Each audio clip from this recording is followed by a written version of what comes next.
नमस्कार दोस्तों और प्रिय विद्यार्थियों, आप सभी का जागृति क्लासेस की ऑनलाइन लर्निंग ऐप पे हार्दिक स्वागत है।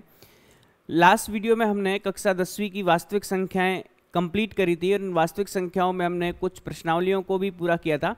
आज हम बात करेंगे, पहले हमने किया था यूक्लिड विभाजन प्रमेय का, फिर किया था यूक्लिड विभाजन एल्गोरिदम, और आज बात करेंगे हम वास्तविक संख्याओं में अंकगणित की आधारभूत प्रमेय। ठीक है, तो देखिएगा आज का हमारा जो टॉपिक है वो है अंकगणित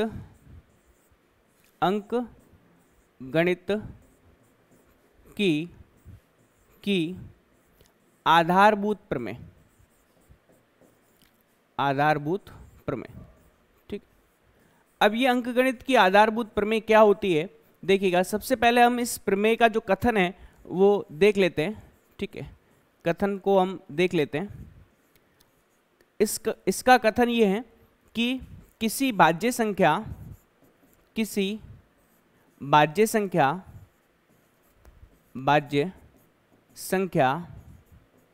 को उसके अभाज्य गुणनखंडों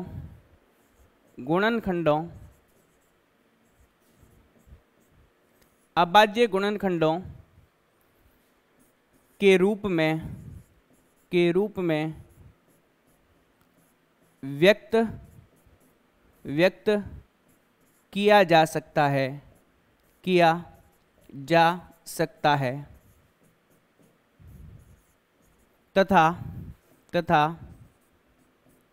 यह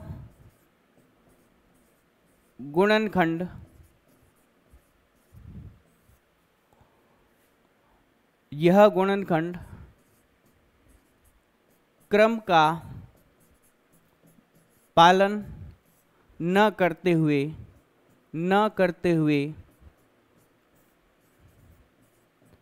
अद्वितीय होते हैं। ठीक है, अद्वितीय होते हैं। अब देखिएगा, ये हमारा कथन है। इस कथन पे हम गौर करेंगे और ये कथन क्या कहना चाहता है, इसके एक एक वर्ड पे ध्यान देंगे, तभी हमें ये प्रमेय जो है वो अच्छे से समझ में आएगा। तो देखिएगा, सबसे पहले हमारे पास है एक भाज्य संख्या। ठीक है, उसके अभाज्य गुणनखंडों, भाज्य संख्या के क्या है, अभाज्य गुणनखंड है के रूप में व्यक्त किया जा सकता है तथा यह गुणनखंड क्रम का पालन न करते हुए अद्वितीय होते। क्रम के पालन का मतलब है कि मान लीजिए 6 के दो अभाज्य गुणनखंड है, 2 एवं 3, तो 2 गुणा 3 लिखो चाहे 3 गुणा 2 लिखो, आंसर तो 6 ही आना है। तो इसका क्रम महत्व नहीं रखता है, उसका पालन करना आवश्यक हमें नहीं है। बात समझ में आ रही है सभी को, है ना। तो अब देखिएगा, इसका एक एग्जाम्पल लेते हैं। एग्जाम्पल से आपको चीजें समझ में आ रही होगी। देखिएगा, मान लीजिए हमारे पास एक संख्या 12 है। ठीक है, 12 को हमें क्या करना है, अभाज्य गुणनखंडों में लिखना है। ठीक है, अभाज्य गुणनखंडों के रूप में लिखना है, अभाज्य गुणनखंड, है ना। 12 जो है हमें पता है एक भाज्य संख्या है। ठीक है, और इसके अभाज्य गुणनखंड हमें करने हैं। तो साधारणतः आप कौन सा मेथड प्रयोग में लेते हैं, यहाँ संख्या आपने 12 लिखी, सबसे पहले 2 का भाग देंगे क्या आएगा, 6 आएगा, पुनः 2 का भाग देंगे क्या आएगा, आपके पास 3 आएगा, 3 का भाग देंगे यहाँ पर कितना आएगा, 1 आएगा। जब तक यहाँ पर 1 नहीं आता है हम निरंतर भाग देते हुए चलते हैं। तो अब यहाँ से हम देखेंगे कि संख्या 12 को हम क्या लिख सकते हैं, 2 गुणा क्या लिख सकते हैं, 3 लिख सकते हैं। ठीक है, तो देखिएगा हमारा प्रमेय क्या बोल रहा था, हमारा यह प्रमेय बोल रहा था कि किसी भाज्य संख्या को हम क्या कर सकते हैं, इन अभाज्य गुणनखंडों में लिख सकते हैं। किसके रूप में लिख सकते हैं, अभाज्य गुणनखंडों के रूप में लिख सकते हैं, है ना। अभाज्य गुणनखंडों के रूप में लिख सकते हैं जिसमें इनका क्रम महत्वपूर्ण नहीं है, मतलब 3 आगे भी आ सकता है, ये 2 पीछे भी जा सकता है, लेकिन ये तीनों के तीनों अभाज्य गुणनखंड जो होंगे वो अद्वितीय होंगे। अद्वितीय होने का मतलब ये होता है कि यदि 12 के अभाज्य गुणनखंड करेंगे तो सदैव 2, 2 और 3 ही हमें प्राप्त होगा। इसके अलावा कोई इसके गुणनखंड अभाज्य रूप से परिभाषित नहीं होंगे। यह यूनिक होते हैं, यह अद्वितीय होते हैं। ये चीज समझ में आई आप सभी को? ठीक है, यह तो हमारे पास छोटी कक्षाओं का मेथड है। इस मेथड को हमने प्रयोग में लिया था कक्षा 8वीं में, 9वीं में, या छोटी कक्षाओं 7वीं में भी हो सकता है। लेकिन अब हम 10वीं क्लास में आ चुके हैं, तो 10वीं क्लास में इस विधि का प्रयोग ना करके एक अन्य विधि का हमें प्रयोग करना है, जो कि भाज्य संख्याओं के अद्वितीय अभाज्य गुणनखंड निकालने में बहुत ही लाभदायी है, बहुत ही असरदार विधि है। वो देखते हैं। इसकी हेडिंग है अभाज्य गुणनखंडों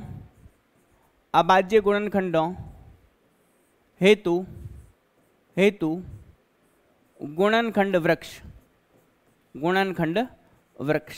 ठीक है, अभाज्य गुणनखंड हेतु गुणनखंड वृक्ष। ठीक है, अब देखिएगा, इस गुणनखंड वृक्ष को हम एक एग्जाम्पल से समझेंगे, फिर उसके बारे में और भी चर्चा करेंगे। तो देखिएगा, एक एग्जाम्पल हम वही लेते हैं जो अभी हमने लिया है ना।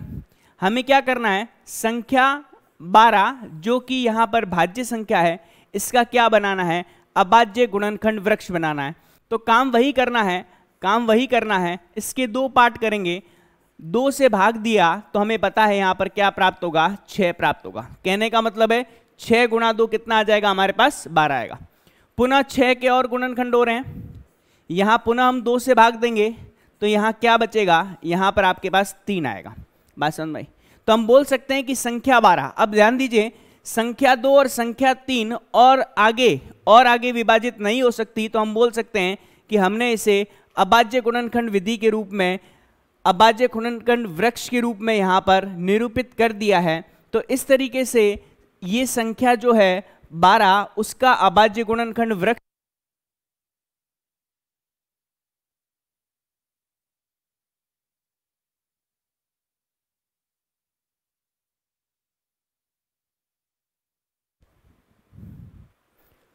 तो हम यहां से देख सकते हैं कि इस प्रकार से किसी भाज्य संख्या का हम अभाज्य गुणनखंड वृक्ष जो है वो किस तरीके से निकाल सकते हैं।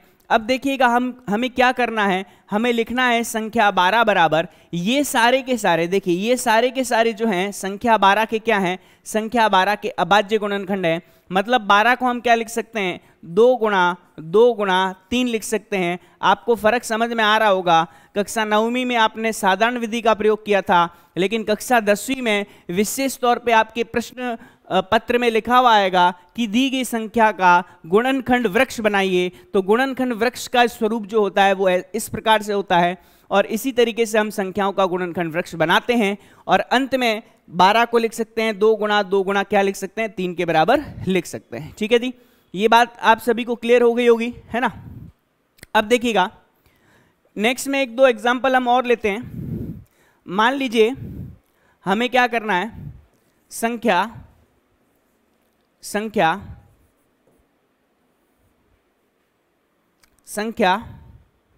यहां से 81 का अभाज्य गुणनखंड वृक्ष बनाइए, अभाज्य गुणनखंड वृक्ष बनाइए। गुणनखंड वृक्ष हमें क्या करना है, बनाना है। मैं क्वेश्चन मार्क लगा देता हूं, इसका मतलब यही है कि अभाज्य गुणनखंड वृक्ष बनाइए। ठीक है जी। अब देखिएगा यहां से क्या अभाज्य गुणनखंड वृक्ष बनाना है 81 का। तो सबसे पहले हम यहां पे लिखेंगे हल, और हल में यहां से हमारे पास आएगा संख्या 81, उसको हम बक्से में बंद करेंगे। भाग किसका देंगे, 3 का, है ना।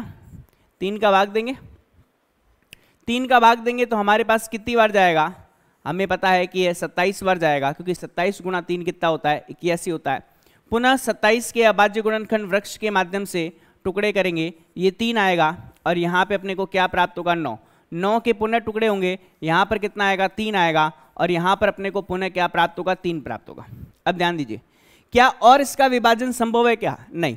संख्या 3 स्वयं ही एक अभाज्य संख्या है, अर्थात इसको और विभाजित हम नहीं कर सकते हैं। इसका मतलब यह है कि संख्या 81 के हमें अभाज्य गुणनखंड प्राप्त हो गए हैं, और किसकी सहायता से प्राप्त हुए हैं, अभाज्य गुणनखंड वृक्ष की सहायता से प्राप्त हुए हैं। यह महत्वपूर्ण शब्द है यहाँ पे। ठीक है, अब देखिएगा 81 को मैं क्या लिख सकता हूं, जब कभी भी आपको अभाज्य गुणनखंड वृक्ष से अभाज्य गुणनखंड ज्ञात करने होते हैं, सदैव आप इस तरीके से आप इसका अनुसरण कीजिए ताकि आपको गुणनखंड आसानी से मिले। तो हम इसे क्या लिख सकते हैं, 3 गुणा 3 गुणा 3, तो 3 जो है वो 4 बार आया है, या फिर हम इसे लिख सकते हैं 3 की घात 4, है ना।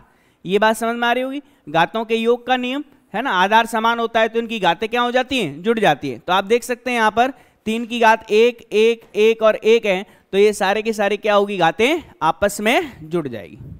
ये बात समझ में आई आप सभी को, है ना। अब दिमाग में ये प्रश्न आता है कि क्या सर केवल इस वृक्ष का प्रयोग अभाज्य गुणनखंडों को ही ज्ञात करने में किया जाता है? नहीं, इसका प्रयोग बहुत महत्वपूर्ण है। हमने लास्ट क्लास में ये देखा था कि यूक्लिड विभाजन एल्गोरिथम से हम दो संख्याओं का एचसीएफ ज्ञात कर सकते हैं, मसब ज्ञात कर सकते हैं, लेकिन अंकगणित की आधारभूत प्रमेय जिसका एक अनुप्रयोग है गुणनखंड वृक्ष, इसकी सहायता से हम दो से ज्यादा संख्याओं का केवल मसब नहीं, साथ ही साथ लसब भी ज्ञात कर सकते हैं। मतलब एचसीएफ और एलसीएम दोनों ही ज्ञात किया जा सकता है। किसकी सहायता से? अभाज्य गुणनखंड वृक्ष की सहायता से। और साथ ही साथ इंपॉर्टेंट चीज ये है कि यूक्लिड विभाजन एल्गोरिथम केवल दो संख्याओं के एचसीएफ को ज्ञात करने में प्रयुक्त थी, लेकिन हम जब अभाज्य गुणनखंड वृक्ष की बात करते हैं तो यहां पर एचसीएफ भी ज्ञात हो सकता है, एलसीएम भी ज्ञात हो सकता है। न केवल दो संख्याओं का, दो से ज्यादा संख्याओं का भी एचसीएफ और एलसीएम हम ज्ञात कर सकते हैं। ठीक है जी, तो देखिएगा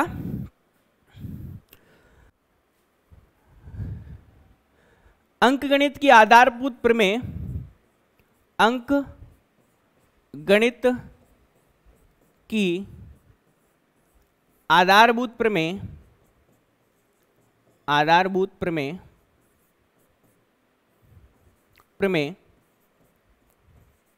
के अनुप्रयोग, हम इसका प्रयोग किस किस में कर सकते हैं, यह चीज आपको ध्यान में होनी चाहिए, ताकि जब भी इसका प्रयोग आए यह सारे के सारे बिंदु जो हैं वो आपके दिमाग में रहे। ठीक है, पहला हम ज्ञात कर सकते हैं दो या दो से अधिक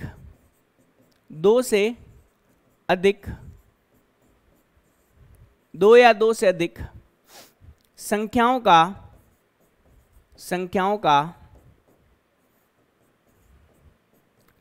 एचसीएफ ज्ञात करने में। ठीक है, और क्या, दो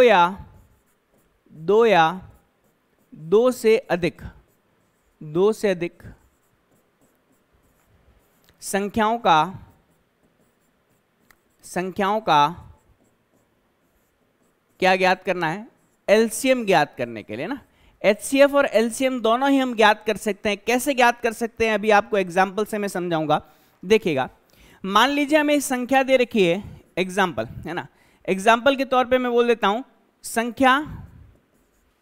संख्या 12 एवं 15 का एचसीएफ एवं एलसीएम ज्ञात कीजिए, ठीक है, एचसीएफ एवं एलसीएम ज्ञात कीजिए। अब इन दोनों संख्याओं के एचसीएफ एवं एलसीएम को ज्ञात करने के लिए हमें क्या करना पड़ेगा, इन दोनों संख्याओं का अभाज्य गुणनखंड वृक्ष बनाना पड़ेगा। ठीक है, तो देखिएगा संख्या, ये हल में आएगा, हमारे हल हमने प्रारंभ कर दिया इसका। संख्या 12 एवं 15 का अभाज्य गुणनखंड वृक्ष, ठीक है। अब गुणनखंड वृक्ष जो है उसकी प्रैक्टिस जो है वो इन प्रश्नों के माध्यम से भी हो जाएगी, कोई दिक्कत नहीं है। तो सबसे पहले हम क्या करेंगे, 12 को लिखेंगे और यहां पर हम क्या लिखेंगे, 15 को लिखेंगे। ठीक है, 12 को लिखा हमने, इसके पश्चात क्या किया, 15 को लिखा। अब हम क्या करेंगे, इनके अभाज्य गुणनखंड वृक्ष बनाएंगे। ठीक है, सबसे पहले 2 का भाग देंगे, ये चीज हम पहले भी कर चुके हैं, यहाँ पे 6 आएगा। पुनः हम क्या करेंगे, 2 का भाग देंगे, यहाँ पे कितना आएगा, 3 आएगा। 2 और 3 अभाज्य हैं और ज्यादा इसको विभाजित नहीं किया जा सकता। इसका मतलब 12 जो आएगा वो हमारे पास आएगा 2 गुणा 2 गुणा 3, है ना। और या फिर हम इससे क्या लिख सकते हैं, इसे लिख सकते हैं 2 का स्क्वायर गुणा यहाँ पर कितना आएगा, 3 आएगा। ठीक है, 2 का स्क्वायर गुणा यहाँ पर 3 आएगा। जब हम 15 की बात करें तो देखिएगा 15 में हमें क्या प्राप्त होगा, वही अभाज्य गुणनखंड वृक्ष से सबसे पहले आप देख सकते हैं 2 से विभाजित नहीं है, तो हम पहले किससे विभाजित करेंगे, 3 से विभाजित करेंगे। 3 से विभाजित करेंगे तो यहाँ पे क्या आएगा, 5 आएगा। अब 3 और 5 स्वयं अभाज्य है और विभाजित नहीं हो सकती है। इसका मतलब हम क्या करेंगे, यहाँ से 15 बराबर हम क्या लिखेंगे, 3 गुणा 5 के बराबर।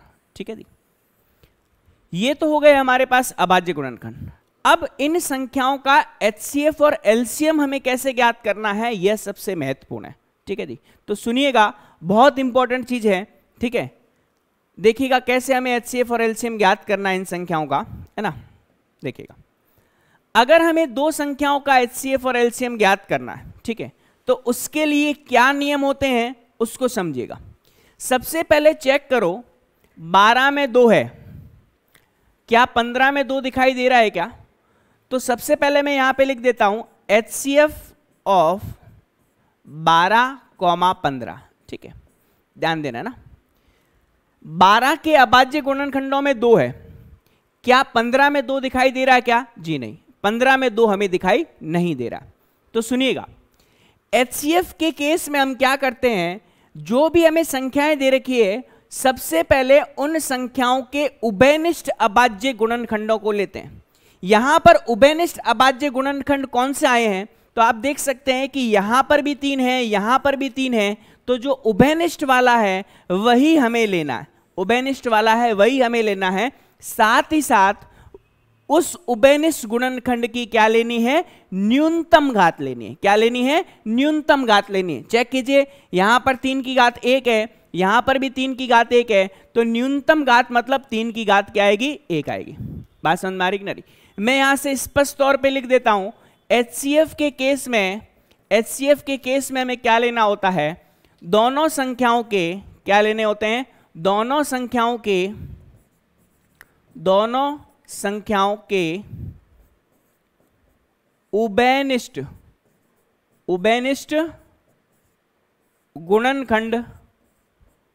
गुणनखंड, और वो भी कौन सी, न्यूनतम घात के साथ में। कौन सी घात के साथ में? न्यूनतम घात के साथ लिए जाते हैं, है ना जी। ये आपको बात समझ में आ गई होगी। दोनों ही संख्याओं के उभयनिष्ठ जो अभाज्य गुणनखंड है ना, यहां पे अभाज्य इंपॉर्टेंट है भाई, उभयनिष्ठ अभाज्य गुणनखंड हमें लेने ना। उभयनिष्ठ अभाज्य गुणनखंड न्यूनतम घात के साथ लिए जाते हैं, तो दोनों में उभयनिष्ठ गुणनखंड 3 है और साथ ही साथ न्यूनतम घात कितनी है इसकी, 1 है, तो 3 की घात 1, मतलब इन दोनों संख्याओं का जो HCF होगा, HCF का मतलब होता है वह बड़ी से बड़ी संख्या जिसका दी गई दोनों संख्याओं में पूरा भाग जाता हो। बात समझ में आ रही कि नहीं? अब हम LCM की बात करेंगे। LCM में देखिएगा, अगर हम 12 और 15 का अगर LCM लें तो LCM के केस में क्या आएगा, हमें यहां पर उभयनिष्ठ गुणनखंड तो लेना ही है, मतलब 3 यहां पे है, 3 यहां पे है, तो 3 तो आएगा ही, है ना। लेकिन उभयनिष्ठ गुणनखंड जो है वह अधिकतम घात के साथ में लेना है। HCF में तो न्यूनतम घात के साथ में लेना होता है, जो कि मैंने स्पष्ट तौर पे लिखा है, लेकिन LCM के केस में, HCF में न्यूनतम घात में, लेकिन LCM के केस में अधिकतम घात के साथ लेना है। तो यहां पे भी 3 है, यहां पे भी 3 है, और अधिकतम घात कितनी है भाई, 1 ही है। ठीक है, लेकिन रुकिएगा, अगर हम LCM की बात कर रहे हैं तो उभयनिष्ठ गुणनखंड तो आएगा ही आएगा, साथ ही साथ वो शेष गुणनखंड भी आएंगे जो उभयनिष्ठ नहीं है। कौन से वाले केस में? LCM वाले केस में। उभयनिष्ठ गुणनखंड लेना है किसके साथ? अधिकतम घात के साथ। लेकिन जो गुणनखंड उभयनिष्ठ नहीं है उन्हें भी लेना है, मतलब यहां पर क्या आएगा, 2 आएगा, और 2 का क्या, स्क्वायर। वो भी हमें क्या लेना है, अधिकतम घात के साथ। LCM में हमेशा अधिकतम घात, HCF में हमेशा न्यूनतम घात। इन दोनों में 5 की घात कितनी, 1। बात समझ में आ रही होगी, है ना। तो अगर हम इसे हल करेंगे तो 3 गुणा 2 का स्क्वायर 4 होता है, और यहां पे 5। 4 गुणा 3 12, 12 गुणा 5 कितना आ जाएगा हमारे पास 60 आ जाएगा। इसका मतलब इन दोनों संख्याओं का मतलब संख्या 12 एवं 15 का जो एलसीएम आएगा वह किसके बराबर आएगा, यह बराबर आएगा 60 के बराबर। बात समझ में आई?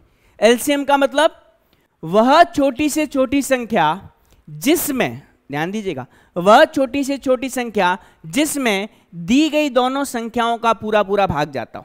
जबकि एचसीएफ का मतलब होता है वह बड़ी से बड़ी संख्या जिसका दी गई दोनों संख्याओं में पूरा पूरा भाग जाता है ना। तो दोनों ही आपस में अलग चीज हैं जो आपको यहां पे समझ में आ गया होगा। अब एलसीएम के केस में भी मैं यहां पे पॉइंट लिख देता हूं। एलसीएम में दोनों संख्याओं, 2 से ज्यादा भी हो सकती हैं, दोनों संख्याओं के उभयनिष्ठ गुणनखंड अधिकतम घात के साथ में, अधिकतम घात के साथ एवं शेष गुणनखंड भी क्या करते हैं, लेते हैं। ठीक है, लेते हैं। ये चीज आपको समझ में आ गई है ना। अब इसको समझाने के लिए मैं एक बहुत ही शानदार एक और एग्जांपल देता हूं। ये चीज आपको यहीं पे क्लियर हो जाएगी, कहीं कोई समस्या नहीं आएगी। देखिएगा, ध्यान से देखिएगा, चीज बहुत आसान है। ठीक है, मान लीजिए हम यहां पर एक संख्या लेते हैं पी के उभयनिष्ठ जो गुणनखंड है, पी के जो अभाज्य गुणनखंड है वो एबीसी है ना। मान लीजिए इसकी घात 2 है, इसकी घात 3 है और इसकी घात 1 है। ठीक है, और यहां पर मैं क्यू बात कर रहा हूं। ठीक है, यहां पर मैं ले लेता हूं बी, सी और डी। ठीक है, यहां पर घात 3 ले लेता हूं, यहां पे घात 2 ले लेता हूं और यहां पे घात में 4 ले लेता हूं। ठीक है जी, अब हमें क्या करना है, इस P एवं Q का क्या निकालना है, HCF एवं LCM ज्ञात करना है। ठीक है जी, तो ये सवाल जो है वह CBSE में बहुत बार पूछा गया है, लेकिन RBSE में भी आ सकता है। ऐसा नहीं है कि CBSE में आ गया तो RBSE में नहीं आ सकता। तो ये जो पैटर्न है वो बहुत ही महत्वपूर्ण है। यह CBSE में पूछा गया है 1 नंबर का, मतलब इसी तरीके का, तो RBSE में भी आ सकता है। तो सबसे पहले हम क्या करेंगे, HCF ज्ञात करेंगे P, Q का। ठीक है जी, तो HCF के केस में मैंने आपको क्या बताया, पहले तो उभयनिष्ठ गुणनखंड लेने, साफ लिखा हुआ है, उभयनिष्ठ अभाज्य गुणनखंड लेने हैं और किस घात के साथ लेने हैं, न्यूनतम घात के साथ में लेने। तो देखिएगा यहां पर A इसमें है किंतु A इसमें नहीं है, तो HCF के केस में A हमें नहीं लेना। B इसमें भी है, तो B आएगा लेकिन न्यूनतम घात। तो आप देख सकते हैं इसमें भी 3 घात है, इसमें भी 3 घात है, तो B की न्यूनतम घात तो कितनी हुई, 3 ही हुई। बात समझ में आ रही है? ठीक है, अगर हम बात करें C की, C इसमें भी है, C आएगा, लेकिन न्यूनतम घात किसके साथ आएगा, 1 के साथ आएगा। क्लियर है? D इसमें नहीं है, D इसमें है लेकिन उभयनिष्ठ नहीं है D, इसका मतलब D को हमें नहीं लेना। तो हमारी दी गई दोनों संख्याओं P एवं Q का जो HCF है वह हमें प्राप्त हो चुका है। अब हम बात करेंगे एलसीएम ज्ञात करेंगे P एवं Q का। ठीक है जी, एलसीएम ज्ञात करेंगे P एवं Q का। तो देखिएगा A इसमें सबसे पहले तो हमें उभयनिष्ठ लेने हैं, उभयनिष्ठ लेने का मतलब B आएगा, B इसमें भी है, B इसमें B आएगा, B अधिकतम घात B की कितनी है भाई, 3 ही है। C उभयनिष्ठ है, C आएगा, अधिकतम घात कितनी है C की, इस बार अधिकतम घात C की कितनी है, 2 है, तो यहां पर हम क्या लिखेंगे, C² लिखेंगे। ठीक है, फिर बात करेंगे ये उभयनिष्ठ वाले मामले तो आ गए ना, उभयनिष्ठ दोनों में है वो तो आ गए, B वाला भी आ गया और C वाला भी आ गया। अब बचा क्या, शेष गुणनखंड। शेष गुणनखंड यहां पर A है तो A² आएगा अधिकतम घात के साथ में, फिर D है तो D की घात क्या आएगा, 4 आएगा। तो हम LCM को अगर लिखना चाहे तो लिख सकते हैं A², B की घात 3, C² और D की घात 4। यह क्या चीज है, यह है एलसीएम किसका, P एवं Q का। बात समझ में आ रही कि नहीं आ रही आप लोगों को? ठीक है, तो ये मामला आपको समझ में आ गया होगा। ठीक है, इसमें कोई दिक्कत वाली बात नहीं है। तो इस तरीके से हम दो संख्याओं का HCF एवं LCM ज्ञात कर सकते हैं, और दो से ज्यादा संख्या होगी तो भी हमारे चलेगा, ठीक है, कोई दिक्कत वाली बात नहीं है। अब हम देखते हैं आपकी प्रश्नावली जो है उसमें कुछ सवाल दे रखे हैं इससे संबंधित, देखिएगा। सबसे पहले उदाहरण नंबर 1, जांच कीजिए कि क्या किसी प्राकृत संख्या n के लिए 6 की घात n अंक 0 पर समाप्त हो सकता है कि नहीं हो सकता, ये हमें चेक करना है, ठीक है। यहां बोला गया है 6 की घात n संख्या 0 पर समाप्त हो सकता है कि नहीं हो सकता, 0 पर समाप्त हो सकता है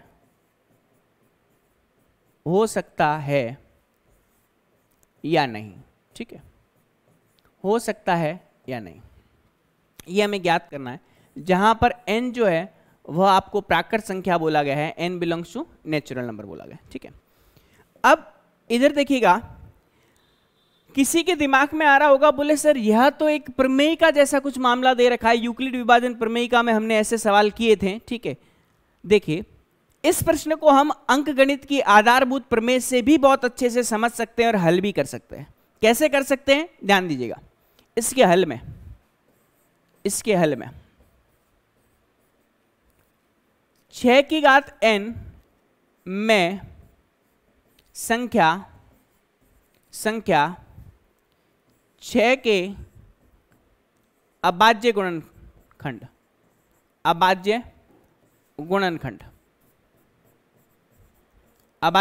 क्या है, 2 एवं 3 है ना, 2 एवं 3 है।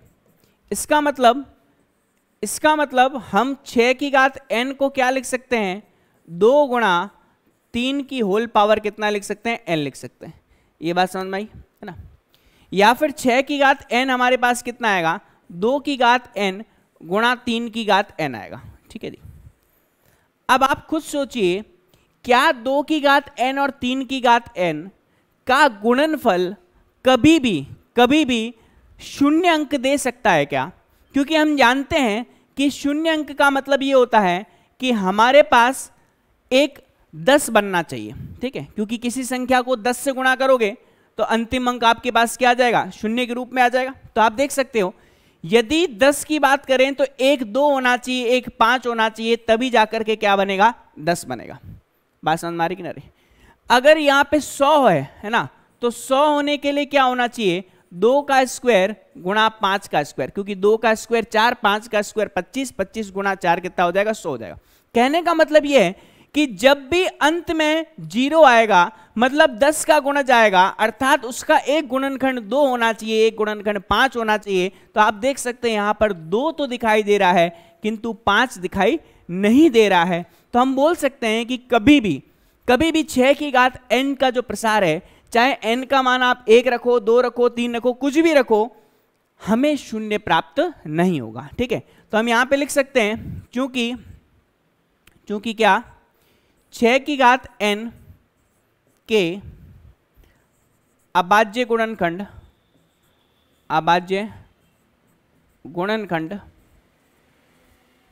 2 की घात n इंटू 3 की घात n रूप के हैं, लेकिन संख्या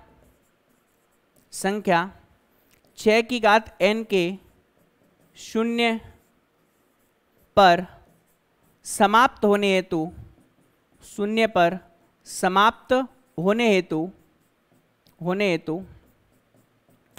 एक गुणनखंड 5 होना आवश्यक है, 5 होना आवश्यक है, ठीक है, आवश्यक है।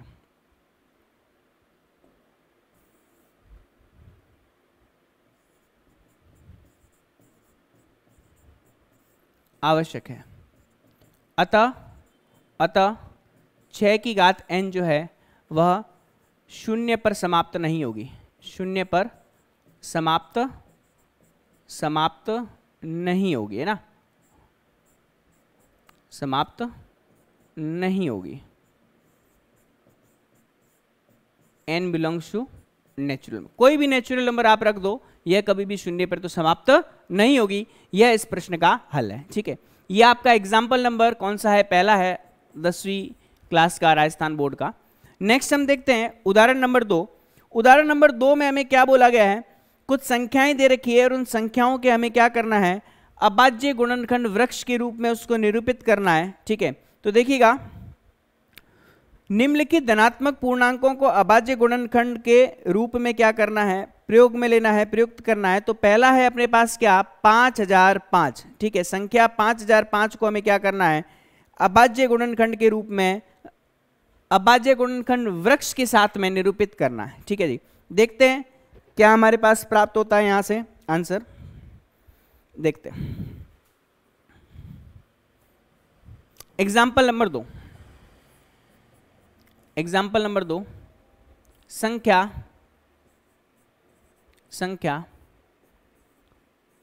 5005 को क्या करना है, अभाज्य गुणनखंड वृक्ष के रूप में लिखना है। ठीक है, तो देखिएगा हल में हम देखते हैं, यहां से हल में क्या, 5005 का अभाज्य गुणनखंड वृक्ष, अभाज्य गुणनखंड वृक्ष। ठीक है, यह वृक्ष हम बनाएंगे। देखिए कैसे, सबसे पहले हम यहां पे लिख देते हैं क्या, 5005। ठीक है, अब आप देख सकते हो सबसे पहले जो भाग है वह मेरे हिसाब से 5 का जा रहा है, दिखाई दे रहा है आपको। 5 का भाग देंगे तो आपको कितना प्राप्त होगा, यहां से ये प्राप्त होगा 1001। 1001 को यदि हम 5 से गुणा करते हैं तो हमें क्या प्राप्त होता है, हमें प्राप्त होता है 5005। अब देखिएगा, अब 1001 में यदि हम 7 से भाग दें, किससे भाग दें, 7 से, है ना, क्योंकि 2 का जाएगा नहीं, 3 का जाएगा नहीं, 5 का हम दे चुके हैं। अब बात करें किसकी, 7 से। ठीक है, तो 7 से भाग देंगे तो देखिए कितनी बार जाएगा, 7 एकम 7। ठीक है, पीछे बचेगा कितना, 3, 3 मतलब 30 बनाएगा। यहाँ 7 चौक 28, 28 मतलब 2 बचेगा, 1 बचा 21 मतलब 7 या 21। बात समझ में आई आपको। ठीक है, अब किसका भाग देंगे, अब ध्यान दीजिएगा, अब भाग देने के लिए हम एक काम करते हैं, 11 का भाग देख के देखते हैं ना, 11 का भाग जा रहा है कि नहीं जा रहा। जैसे ही 11 का भाग देंगे तो 11 एकम 11 आएगा, यहां से भाग देंगे 11 एकम 11 आएगा। ठीक है, पीछे बचेगा 3, तो 11 तिया क्या बन जाएगा, 33 बन जाएगा। तो हमें क्या प्राप्त हो रहा है, 11 और 13। 11 और 13 को और विभाजित नहीं कर सकते हैं, इसका मतलब हमारा अभाज्य गुणनखंड वृक्ष जो है वो कंप्लीट हो चुका है। लेकिन अंतिम उत्तर हमें इस रूप में देना है, 5005 को हम क्या लिख सकते हैं, इन सभी का गुणनफल, मतलब 5 गुणा 7 गुणा 143 गुणा 11 गुणा कितना, 13। ये हमारे पास क्या आ जाएगा, अंतिम हल आ जाएगा 5005 का अभाज्य गुणनखंड वृक्ष द्वारा अभाज्य गुणनखंड ज्ञात करना। ठीक है जी, नेक्स्ट में हम देखते हैं, नेक्स्ट में हमारे पास अगला आपको दे रखा है 7429। ये आसान है, आप आसानी से निकाल सकते हो। अगला है उदाहरण नंबर 3, अभाज्य गुणनखंड विधि द्वारा 144, 180 और 192 के HCF एवं LCM ज्ञात कीजिए। ठीक है, 144, 180 और 192। एग्जाम्पल 3, 144, 180 और 192, है ना, यही दे रखा है हमें। ठीक है, इनके क्या करना है, हमें HCF एवं LCM ज्ञात करना है। HCF एवं LCM, है ना, मैंने आपको पहले ही बताया था कि अभाज्य गुणनखंड विधि द्वारा हम 2 या 2 से अधिक संख्याओं के HCF और LCM ज्ञात कर सकते हैं। कैसे ज्ञात कर सकते हैं, देखिएगा, यहां पर हम रचना करेंगे किसकी, अभाज्य गुणनखंड वृक्षों की, ठीक है। तो यहां लिखेंगे अभाज्य गुणनखंड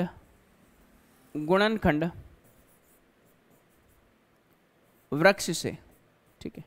अब हमारे यहां पर 3 पार्ट हो गए हैं, ठीक है। तो हम तीनों अलग अलग बना लेंगे यहाँ पे अभाज्य गुणनखंड वृक्ष, देखिएगा कैसे, ठीक है। सबसे पहले यहां पर है 144, ठीक है।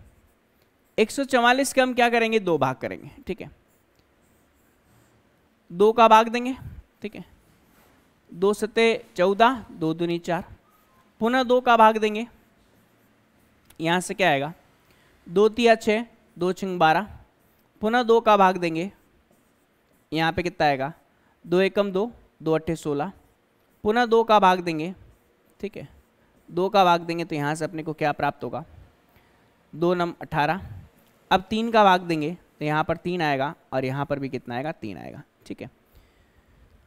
इसका मतलब हम क्या बोल सकते हैं कि 144 को हम क्या लिख सकते हैं, 2 गुणा 2 गुणा 2 गुणा 2, मतलब 2 की घात तो कितनी आ जाएगी, 4 आ जाएगी। 3 गुणा 3 मतलब 3 की घात कितनी आएगी, 2 आएगी। अब हमें गुणनखंडों को इस तरीके से घात के रूप में लिखना, ठीक है। नेक्स्ट में 192, ठीक है। 192 के अभाज्य गुणनखंड करना है तो सबसे पहले हम किसका भाग देंगे, 2 का भाग देंगे, ठीक है। 2 नम 18, ठीक है, और 2 छिंग 12, पुनः 2 का भाग जाएगा, क्या प्राप्त होगा, 2 चौक 8, 2 अट्ठे 16, पुनः 2 का भाग जा रहा है, ठीक है। 2 दूनी 4, 2 चौक 8, पुनः 2 का भाग जा रहा है, ठीक है। यह आएगा 2 एकम 2, 2 दूनी 4, पुनः 2 का भाग जा रहा है 6, पुनः 2 का भाग जाएगा, ठीक है। यहां से यहां पे कितना आएगा, 2 आएगा और यहां पे कितना आएगा, 3 आएगा, ठीक है। इसका मतलब 192 को हम क्या लिख सकते हैं, 192 को हम लिख सकते हैं 2 गुणा 2 गुणा 2 गुणा 2 गुणा 2 गुणा 2 गुणा 3। इसका मतलब 1 2 3 4 5 और 6, 2 की घात कितना आएगा, 6 आएगा, और यहाँ पर 3 की घात कितना आएगा, 1 आएगा। यह 192 के अभाज्य गुणनखंड प्राप्त हो गए, ठीक है। फिर यहाँ से 180 ना, कोई दिक्कत नहीं, 180 पहले लिखा हुआ था, कोई समस्या नहीं है, तो इसी प्रश्न का भाग 180 भाग देंगे 2 का, ठीक है। कितना प्राप्त होगा, 90, ठीक है। भाग देंगे 2 का, कितना प्राप्त होगा, 45, ठीक है। अब 2 का भाग जाएगा नहीं, 3 का भाग देते हैं, 3 का भाग जाएगा, 3 एकम 3, 3 गुणा 5 15, पुनः 3 का भाग जा रहा है और यहाँ पे कितना प्राप्त होगा, 5 प्राप्त होगा। तो हम बोल सकते हैं कि इस तरीके से 180 के अभाज्य गुणनखंड हमें प्राप्त हो गए अभाज्य गुणनखंड वृक्ष की सहायता से। यह आएगा 2 गुणा 2, 2 बार है तो 2 का स्क्वायर, 3 गुणा 3, 2 बार है तो 3 का स्क्वायर, और 5 अकेला है तो यहाँ पर 5 हमने एक घात के साथ में लगा दिया, ठीक है जी। ये मामला आपको समझ में आ गया होगा। अब हम बात करते हैं महत्वपूर्ण चीज़ है ना, महत्वपूर्ण जो चीज़ है वो यहाँ पर ये है कि अब हम इन सभी को एक जगह ही लिखेंगे ना। एक जगह क्या लिखेंगे, देखिएगा यहाँ से 144 का जो मान है वो 2 की घात 4 इंटू 3 का कितना है, स्क्वायर है, ठीक है। 180 को हम क्या लिख सकते हैं, 180 जो है लास्ट में 2 का स्क्वायर है इंटू 3 का स्क्वायर है इंटू कितना है, 5 है। और 192 जो है वो है 2 की घात 6 इंटू 3 की घात 1। यहाँ तक क्लियर है भाई, है ना। अब पुनः वही विधि है ना, हम क्या ज्ञात करेंगे, HCF ज्ञात करना है इन तीनों संख्याओं का। तो HCF लिखेंगे, कोष्टक में तीनों संख्या लिखेंगे 144, 180 और 192, ठीक है। HCF ज्ञात करना है। तो सबसे पहले देखिएगा इन तीनों में उभयनिष्ठ कौन सा है, 2 इसमें है, 2 इसमें है, 2 इसमें है, मतलब 2 उभयनिष्ठ है, 2 हमें लेना है। लेकिन कौन सी घात के साथ में लेना है, बताइए कौन सी घात के साथ में लेना है, क्योंकि हम HCF ज्ञात कर रहे हैं तो न्यूनतम लेंगे कि अधिकतम लेंगे, न्यूनतम लेंगे। तो यहां पर 2 की घात न्यूनतम कितनी है, 2 है, तो यहां पर 2 की घात हमने 2 लगा दी। फिर 3 जो है वो तीनों में है, 3 लेंगे, और 3 भी कौन सी घात के साथ में लेंगे, न्यूनतम घात के साथ में। तो देखिए 3 का स्क्वायर, 3 का स्क्वायर, 3 की घात 1, मतलब 3 का स्क्वायर आएगा। 2 का स्क्वायर 4, 3 का स्क्वायर 9, 9 गुणा 4 कितना 36। इस प्रकार से हमें इन तीनों संख्याओं का HCF प्राप्त हो गया। अब हम बात करेंगे इन तीनों संख्याओं के LCM को ज्ञात करने की। तो LCM ज्ञात करने के लिए हम क्या करेंगे, 144, 180, 192। ठीक है। LCM के लिए सबसे पहले उभयनिष्ठ संख्या कौन सी, 2 ले ली। न्यूनतम लेंगे कि अधिकतम लेंगे, इस बार मामला क्या आएगा, अधिकतम आएगा। अधिकतम मतलब 4, 2 और 6 में अधिकतम क्या, 2 की घात 6। ठीक है। इसके पश्चात 3 जो है वो दोनों में है, लेकिन 3 की अधिकतम घात कितनी आ रही भाई, 3 की अधिकतम घात जो है, 1 सेकेंड रुकिएगा, यहां पर हमने क्या लेना है, HCF के केस में न्यूनतम घात लेनी है। तो न्यूनतम घात यहां पर इसकी कितनी दे रखी है, 1 दे रखी है, तो उसको थोड़ा करेक्ट करना पड़ेगा। ठीक है। तो यहां पर कितना आएगा हमारे पास, यहां पे कितना आएगा, यहां पे आएगा 3 की घात 1 कितना, 3 आएगा। तो 36 की जगह कितना आ जाएगा, 36 की जगह यहां पे आ जाएगा 12, है ना। इसको करेक्ट कर देना। न्यूनतम घात बोला था लेकिन मैंने न्यूनतम घात ली नहीं, कोई दिक्कत नहीं है। 3 का स्क्वायर 3 की घात 1 है, तो न्यूनतम घात कितनी आएगी, यहां पर 1 आएगी। तो 4 गुणा 3 कितना आ जाएगा हमारे पास, 12 आ जाएगा। तो HCF कितना आएगा, 12 आएगा। कोई दिक्कत वाली बात नहीं, हमने देख लिया यहां से। इसमें अधिकतम घात कितनी है, अधिकतम घात 2 है, तो 2 ले लेंगे। फिर देखिए उभयनिष्ठ तो आ गए हैं, लेकिन 5 तीनों में से किसी में नहीं है। लेकिन LCM के केस में मैंने क्या बोला था, उभयनिष्ठ नहीं है तो भी अपने को क्या करना है, लेना है। ठीक है जी। अब देखते हैं इसको हल करने का तरीका। केवल सिंपली हमें क्या करना है, गुणनफल ही करना है। ठीक है। तो 2 की घात 6 का जो मान है ना, 3 का स्क्वायर तो कितना होता है, 9 होता है, 5 यहां पे पड़ा है। 2 की घात 6 का मतलब, 2 की घात 6 का मतलब कितना होता है, हमें पता होता है यहां से 2 की घात 5 जो होता है वो 32 के बराबर होता है। ठीक है। तो 2 की घात 6 कितना हो जाएगा, यहां पर 64 के बराबर हो जाएगा। बात समझ में आ रही कि नहीं। ठीक है। या फिर एक और काम कर सकते हैं, यहां पर एक और काम कर सकते हैं, 2 की घात 5 को हम 32 लिख सकते हैं और 1, 2 हम इसको दे देते हैं, ताकि ये 5 गुणा 2 कितना बन जाए, 10 बन जाए। तो यहां पर तो अपने पास 10 है, यहां अपने पास 9 है और यहां पे अपने पास 32 है। तो इन दोनों को गुणा करेंगे, 9 दूनी 18, 1 9 30 27 और 1 28। ठीक है। 10 गुणा में तो पीछे 0 लग जाएगा। यह इन तीनों संख्याओं का क्या हो जाएगा, यह इन तीनों संख्याओं का LCM हो जाएगा। ठीक है जी। बात समझ में आ रही कि नहीं। 28 80 जो होगा वो तीनों संख्याओं का LCM हो जाएगा, तो इसमें कोई दिक्कत वाली बात नहीं है। ठीक है जी।